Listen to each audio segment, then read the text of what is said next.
uh, kind of visit each other's virtual realities that we build, like you step inside somebody's brain if you do that, you know. Yeah. So I thought that was very interesting. See, this is where your spiritual people and your science people clash a little.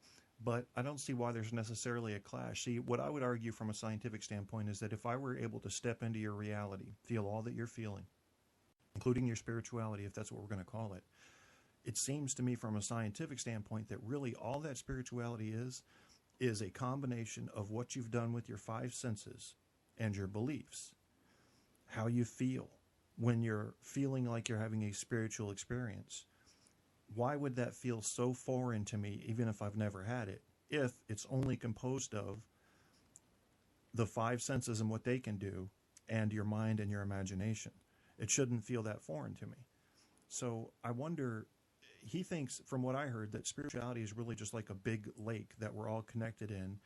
And like you said, did he also believe with this time thing that everything's set as in it doesn't matter what you do, we're coming to the same end? Did he get that detailed with it? Because he did like to stay vague. Or was he more vague with it? Yeah, it was very convenient of him to use these kinds of things like novelty and what was the other one? Novelty and habit. He had these two forces like opposing each other. So you would get like novelty would be like a bucket that is filling up, and at some point the bucket's gonna spill over, but you don't know which event will happen because of it, or maybe what event will trigger the bucket to fall over. And the same with like habit. Habit would fill up like in terms of things staying very well. Let's say that conservative powers are taking over and things pretty much stay the same. And so it's a constant struggle between that. But his set outcome was the end of the Mayan calendar. So I mean, in hindsight, we do know that his prediction, well, maybe it did come true, but not like in end of times, or that we were going through some portal to a next level or anything like that. You know, I mean, I don't know. He steered a bit from the vague path with naming a date. You know, so that's not something I didn't really like the whole time way. I like the idea that well, novelty and habit are struggling, and he also always added that novelty was winning, so that gives kind of a positive spin on it. But I didn't like that it ended in some date and it was the same as the Mayan calendar, and building towards something like that is kind of I don't know. It's not something I like. Well, I think when he went out on that limb and chose a date, which was December 21st, 2012, I believe. Yeah. And that also played into the I Ching as well. I believe they had the same date. Well, the thing is that because he sees time as quite the opposite as normal science does, you know, like time isn't moving forward, but it's being attracted. So it is being like pulled to this date. So he would take that date as the end point and then count back, you know. So he did kind of a reverse. He saw time more as like a circle that keeps spinning and spinning and getting narrower towards some kind of point, like just like with roulette, you know, you know where the ball's gonna end up. I see. So I think it's more than anything interesting to kind of develop your own ideas by being influenced by him, but it's not like follow the leader thing. So he's more of a guide than a god, is what you're saying.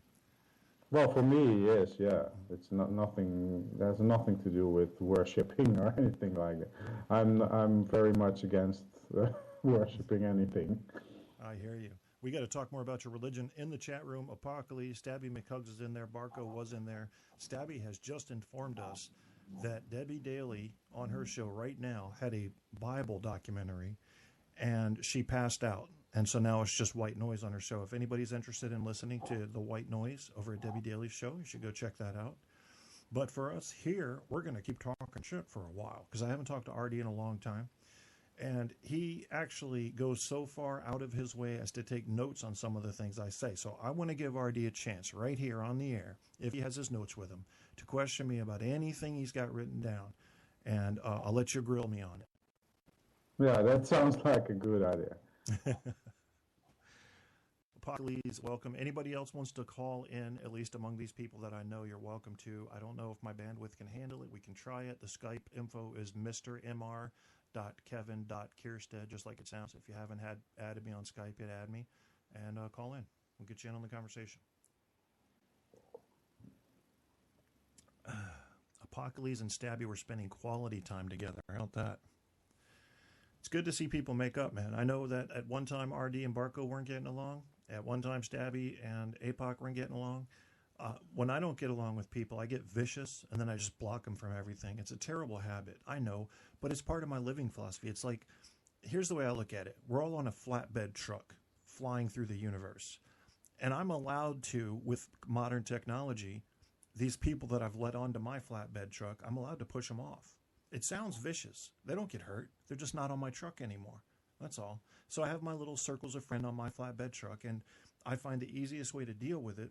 People that want to disagree with me know that they're more than welcome to, but once they get into the area of ad hominem or something worse, I find it easier from my heart. It may be immature, but it's easier from my heart to just push them off and say, this is getting out of hand. It's not a decent educational argument anymore. It's a personal attack.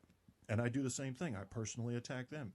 It's brutal, and it feels very primitive to me. It feels like there's no joy in it. Yeah, I'm better than you. No, I'm better than you.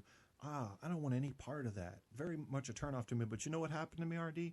Ever since that first debate on Debbie Daly's show and that whole bunch of drama with Goofy Bone and all them, the sad thing happened to me. I had to kill off all of the belief that I had that what anybody said on the internet mattered. And everybody was picking on me for taking everything literally, which I understand. But I did. I thought I was supposed to take people at their word, even in entertainment venues. But I had no idea that so much dishonesty and really in the name of drama was here on Spreaker and in other venues, Twitter, Facebook, that I would have to stop taking everything seriously. So that part of me has died, where I used to take some things seriously. It's gone. I take people like you seriously because I know you're real. Barco, he's in and out. I don't know what to think about him. Apocalypse, he's real. Stabby, as far as I can tell, is a real person. He stays constant in his behavior. But, I don't know. I just, is that a mistake for me to not take anybody seriously now? RD, shouldn't I find a middle ground? What do you think about people on Spreaker and these host-on-host wars that go on? Well, I kind of, I always say that I see Spreaker as like this big building filled with like a call center, and there's like 30 or maybe 40, 50 people in there, and everybody has like 10 to 20 accounts, and so you're pretty much talking to the same people all the time, and 95% isn't real. So that's kind of the idea I use to make it easier, and if you want to get serious, I'm a serious guy, I know.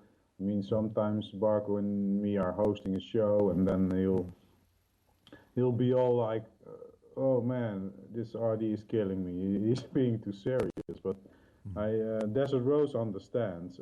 It's something that Dutch people are by nature very down to earth and serious. I think it has to do with the temperatures, because the more you go yeah, really, I mean, in Europe we say that the more you go down south in countries like Spain and Greece, and these people have a temperament you will never see here in Holland, at least not with native people that are native to these temperatures. So I think the colder you get, the more down to earth you get. and Well, the see, closer. how much of this has to do with society, though? Because compare a Holland with an America with an Iran, for example, and have some people. Are you saying that in Holland there's a lot less likelihood that average person understand sarcasm and respect it? Serious. America's in the middle and take anybody seriously when they'll yell at each other and walk out with a smile. What a weird thing. Yeah, I do think it's societies that kind of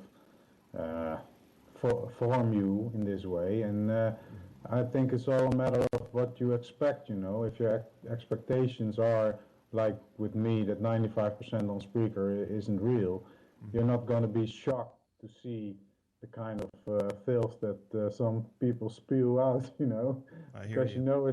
you know it's an act. And Yeah. I mean, especially when I got on Spreaker, everybody was always hating on Guy Shea, and Yeah. it took me about 30 seconds to see that it was an act. I mean, if you don't get that, you're gonna be hurt or look like a fool.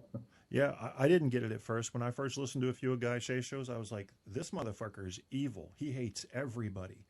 And then I heard him start saying on his own show that it was an act. And I started, listening to him on other shows that he would call into occasionally and stuff he would say in chat. And I started to see the divergence there. I was like, okay, maybe he was playing a character. And, now that I know him a little bit and we've had some calls outside of radio shows, he's, to me, pretty much a normal guy who just definitely gets this personality coat on when he gets on the radio that he's vicious and swinging at everybody. And I'm just waiting for the day where he swings at me. I know it's coming. I'm not afraid of that because I see the way he behaves. I get it. At least he's predictable. I mean, I appreciate predictability in a character, even if they're crazy. And he seems a little crazy, but I think he's perfectly sane, and that's part of his radio persona. And, he's a normal guy when you talk to him in person. He's a veteran. I think when you look at his life, the way he came up, I mean, first of all, if you put me in charge of a strip club for 20 years, I'd be out of my mind. Looking at that kind of human drama play out on a nightly basis, I'd have lost my mind already. So maybe he has lost his in part. But I think he's pretty normal as far as people go, in America anyway. He can get vicious on the radio, though. And I don't know if everybody's ready for that or how many people don't know that. But like you said, I feel bad because now I don't believe what anybody says.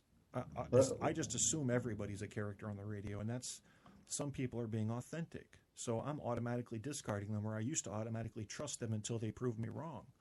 But I see what you're saying, and I think in that way I'm more like, your average Dutchman. I just have to believe that 95% is bullshit right off the bat. And what are you sharing there, Apocalypse? Let's pull this up. So what else is going on in your mind? Are there some personal stuff going on in your relationship? Yeah, it's all very exciting at the moment. We're currently in the process of buying a house, so we've only moved here like 4 months ago. So we still have boxes unpacked, and we're already buying a new house. It's pretty strange, But it was our idea. We wanted to move here quick because it was kind of the job that forced us to make a quick move. Mm-hmm. So we started renting, and right now we wanna move on to a next house, not because we want to do this fast, but just because we think we found the right house, and hopefully we'll be able to move around the time that PD starts is it called maternity leave? Yeah. Yeah, because she's pregnant again. So first of all, we'll have to see how it goes because the first one didn't stick. Yeah. we hope this one sticks, and if only.